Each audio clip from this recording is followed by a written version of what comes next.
বিলাসিতা সবার কাছে একরকম নয়। কারো কাছে বিলাস মানে নিবিড় সন্ধ্যায় পছন্দের বই নিয়ে বসা, কারো কাছে আবার ঝকঝকে গাড়ি বা আকাশ ছোঁয়া প্রাসাদ। কেউ উপার্জনের বড় অংশ ঢেলে দেন সমাজসেবায়, কেউ গড়ে তোলেন নিজের মতো একান্ত অবসর ভুবন। বলিউড তারকারাও এর বাইরে নন।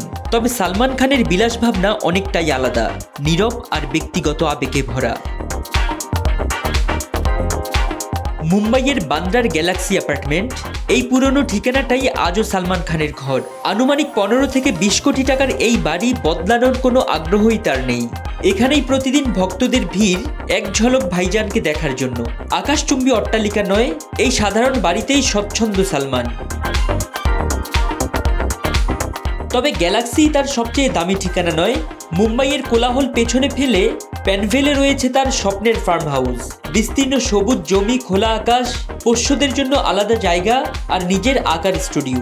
ক্লান্তির দিন শেষে এই ফার্ম হাউসই তার প্রিয় জায়গা। প্রায় 100 কোটি টাকার এই সম্পত্তি আসলে ভাইজানের নিঃসঙ্গ বিলাস। তবে সালমান খানের বিলাস কেবল নিজের জন্য সীমাবদ্ধ নয়। বিং হিউম্যান শুধু একটি ফ্যাশন ব্র্যান্ড নয়, এটি একটি মানবিক আন্দোলনও। এই প্রতিষ্ঠানের মাধ্যমে তিনি অসহায়, দরিদ্র ও এতিম শিশুদের শিক্ষা, চিকিৎসা ও পুনর্বাসনে দীর্ঘদিন ধরে কাজ করে যাচ্ছেন। বহু শিশু হৃদরোগের চিকিৎসা পেয়েছে, অনেক এতিম ফিরে পেয়েছে নতুন জীবনের আশ্বাস, নীরবে প্রচারের আলো এড়িয়ে। বর্তমানে এই ব্র্যান্ডের বাজার মূল্য প্রায় 300 কোটি টাকা। প্রযোজনাতেও সালমান খান এক শক্ত নাম।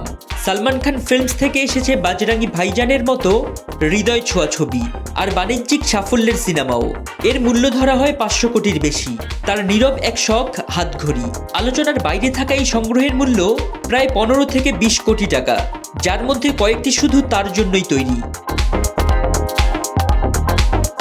সব মিলিয়ে সালমান খানের বিলাসিতার চোখ ধাঁধানো জাঁকজমক নয়। তার বিলাস মানে স্বাচ্ছন্দ্য, স্বাধীন আর নিজের মতো করে বাঁচার ইচ্ছা।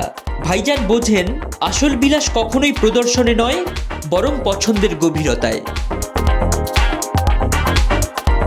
ফরিদ উদ্দিন মোহাম্মদ, সময়ের আলো।